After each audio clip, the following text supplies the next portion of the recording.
I'm Jane. I'm head of patient services here at Monarch Dispensary here in Scottsdale. I'm doing a series of talks with Jane where patients have graciously agreed to come in and speak about how cannabis helps their qualifying condition. So with me today is Ethan, and Ethan has been diagnosed with Crohn's in 2011, and he's just going to explain how the marijuana and cannabis products are helping his life. So I actually moved here from New York about a year and a half ago. When I got diagnosed, I probably actually had it for many more years before 2011, but I was kind of masking the pain with cannabis, not realizing it till I actually got some tests done to show what was going on. The doctors there told me it's not really a good option. They stuck tons of needles and injections and things. Those were not really working, so I kind of went back to my natural course, and it actually led me to moving to Arizona because of centers like this and giving me the option of doing it the right way. And since I've been here, it's been amazing. I mean, it helps me with the pain. There's actually specific strains that are, specific for what I need, where in New York, just buying it off of Joe Schmo on the street, you don't know what you're getting, you don't know what strain, even if it's an indica or sativa to that point. Here, they pinpoint gastro issues. Smoke this one. Hey, you know what? If you can't smoke it, eat this. Rub this cream. And I think just having those options, it's been such a game changer for me. I have a question about edibles, because in the early days of marijuana in Arizona, we didn't have our edibles coming from state certified kitchens. And so patients with Crohn's, I had a tendency to say, you should be really careful because the plant itself has the small little thorns in it, and if it's not gone through the cheesecake, so if you're making it edible at home and you have Crohn's, you really need to strain it through that cheesecake and get those little microscopic thorns out. The edibles work fine for you?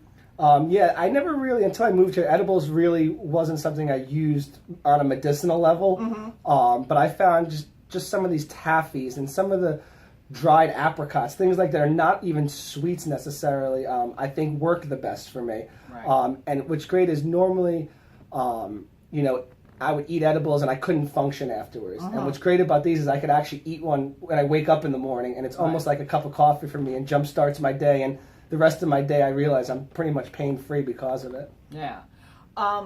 So it's widely known in the marijuana community that Crohn's patients should gravitate towards things that are purple in color, because the terpene that turns the plant purple seems to aid in gastrointestinal issues. So here at Monarch, we're always searching out a good granddaddy purple, some kind of purple mess, and we had some beautiful purple Skywalker here the other day. But just if you're listening and you're in another state, you definitely want to go towards the purple indicas for your nighttime relief. The purple Urkel was here also. I remember that one was actually one of the best. It actually didn't really even hit my head that hard, but it was just a body. And it just makes me able to function. I work 14, 15-hour days in the music business, and I'm on my feet, and I'm constantly running around and not worrying about pain.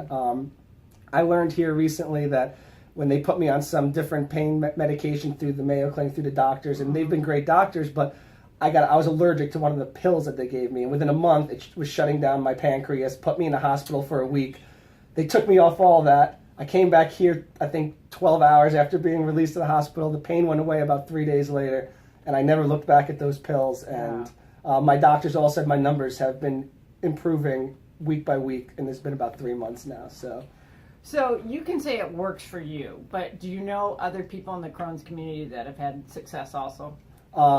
I would say I know a handful of people, just because most of the people I do know were in the Northeast and it wasn't an option for them. Mm-hmm. But the ones I've met here, I haven't heard one complaint about anyone that's doing it, and I'm trying to recommend it to people all over the country. Right. I mean, it's a natural way. You feel good, and there's the side effects is what I'm afraid of. When you watch those commercials with every side effect in these pills, I was one of the people that got a side effect. When they say, oh, it's such a small percentage, when it happens, it's no good. There's no crazy side effects that's going to put me in the hospital from anything here. And I think that's the most important thing to me.